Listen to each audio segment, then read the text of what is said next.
امبلا دوي ويمام امبلا صاما ودكام اما كما يوم يابصان እግዚአብሔር ፍሳው በሰላም ከበጀሞታ ፊ ጃለተሞታ ማቲ ወን waaqayyoon kan jaalattan waaqayyo isiniin kan jaalatu hundumti keessan hordoftoonni chaanaalii keenya akkam jirtu akkam yoo nageessanii akkamiin turtanii guyyaa har'aan kan nu ga'e waaqni keenya galanni ulfini teessoo isaa aariyaam irratti saafaa ta'u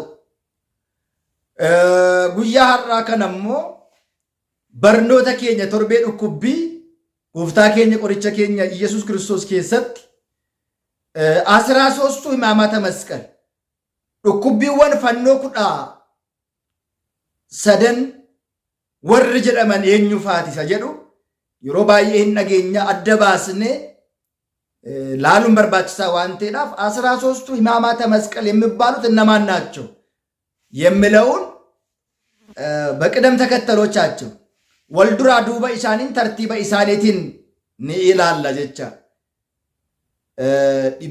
ዱኩቢወን ኩዳ ሰደን ፈኖ ወርሪ ጀደመን ሞ ኤኙ ፈይዳ tokkoffaan gara duubaatti hidhamu dhukkubbiiwwan fannoo 13 keessaati inni jalqabaa inni tokkoffaan harkaa fi luka isaa gara duubaatti hidhu himaamata መስቀል ከ13ቱ himaamata መስቀላን ወደ ኋላ መታሰር gara duubatti fannootiin qabanii gara duubaatti dhusaanii dhukkubbiiwwan fannoo 13 warra jedhaman keessaa tokko gara duubaatti hidhamuudha.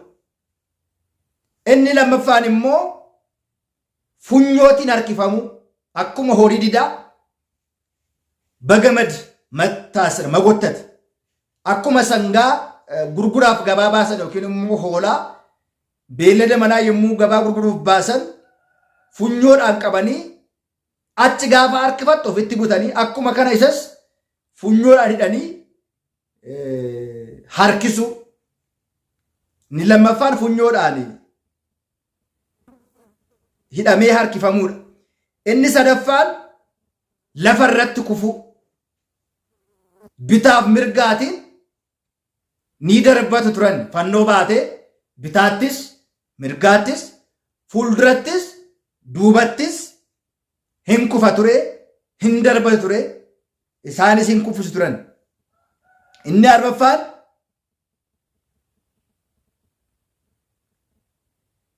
lukaatiin dhiitu yookiin immoo luka ayhudootaatiin dhiitu bakka kufee jirutti yeroo inni fannoo baatee kufutti yommuu isaan garafan yommuu kufutti warreen ayhudootaa bakka sanatti ni dhiitu irra ejjetu turan jecha ilaala maatiiwwan waaqa gochaan ilmaan namootaa hojjetan lukaatiin irra ejjechuu dhukkubbiiwwan fannoo 13 warra jedhaman keessaati lukaatiin irra ejjechuu. Inni shanaffaan utubaa waliitiin walitti buusu gochaa akkasii hojjetu turan. Utubaa guddaa hidhamee jiru faana walitti buusu turan. Yommuu hidhanii yommuu qabanitti utubaadhaan walitti buusanii utubaatti rukutanii miidhaa akkasii isa irraa qaqqabsiisu ture. Inni jaaffaan kaballaatiin rukutu bitaatiin gaafadhaan gara mirgaatti gara bitaatti kufa. Mirgaan gaafadhaan gara bitaatti kufa. Bitaan gaafadhaan immoo gara mirgaatti kufaa ture. Kaballaadhaan rukuchuu.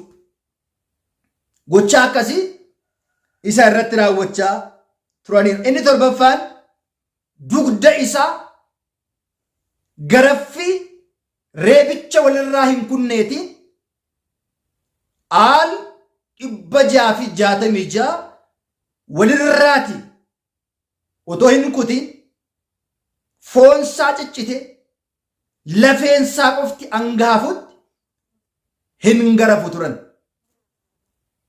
Qacceedhaan seeraatiin anga foonsaa irraa dhumee harca'utti garafaa turaniiru. Inni saddeettaffaan mataa isaa immoo dullaadhaan rukuchuu. Mataa isaa dullaadhaan ni dhaanu ni rukutu turan. Inni salgaffaan gonfoo qoree yeeshoo akliil kan jennu. Qoreen kun mataa isaa irratti maranii mataa isaa ni waraana ni dhiigsa keessa darbaa sammuutti gadi seenee akkuma fannoo irratti agartan kana ni ta'a ture jecha. Inni kurnaffaan fannoo jiidhaa ulfaata ta'e baachisu. Fannoo jiidhaa baachisuudha. 11ffaan mismaarotaatiin harkasaa luukasaa rukuchuu yookiin immoo mismaaraa fi fannoo walitti rukuchuu.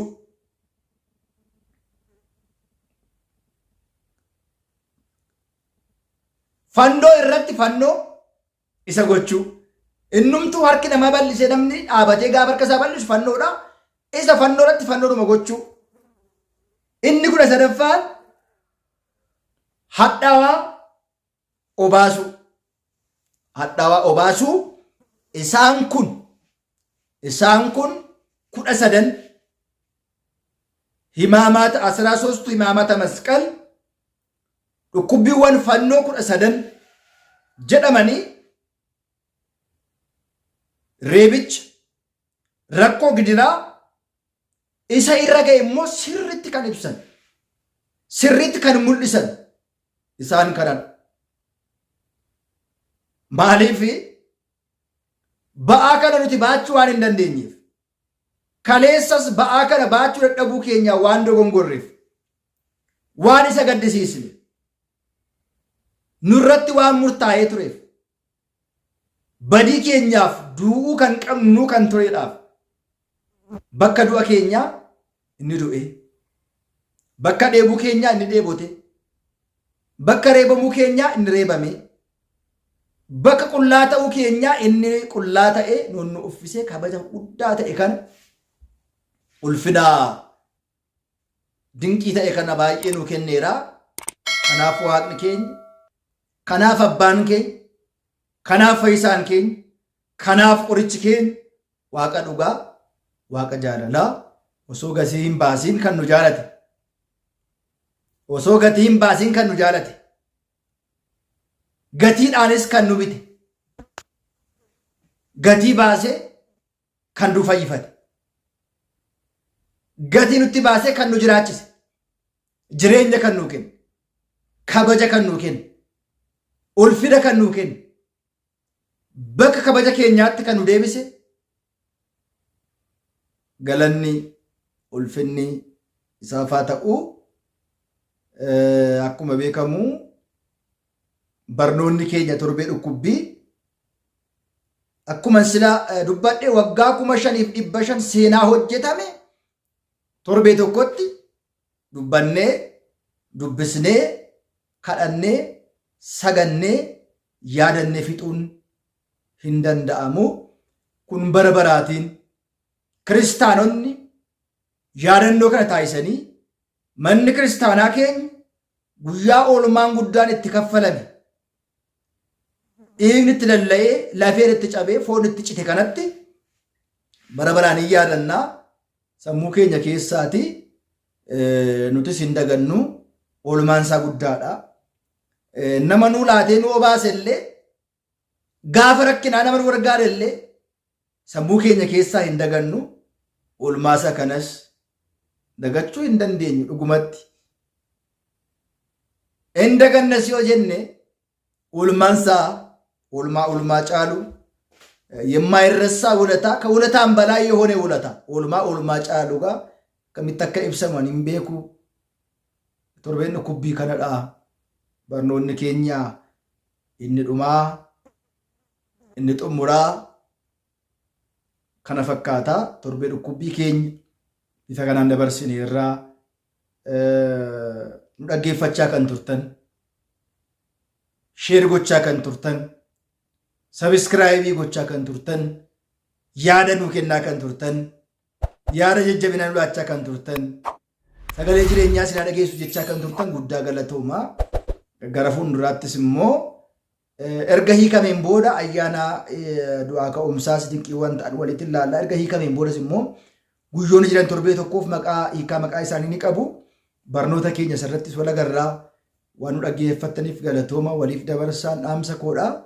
Naaf jiraadha hundumti keessan Waaqayyoo nagaa sana qabsiisu hundi keessan galatooma jechuun barbaada nagaan naaf tura.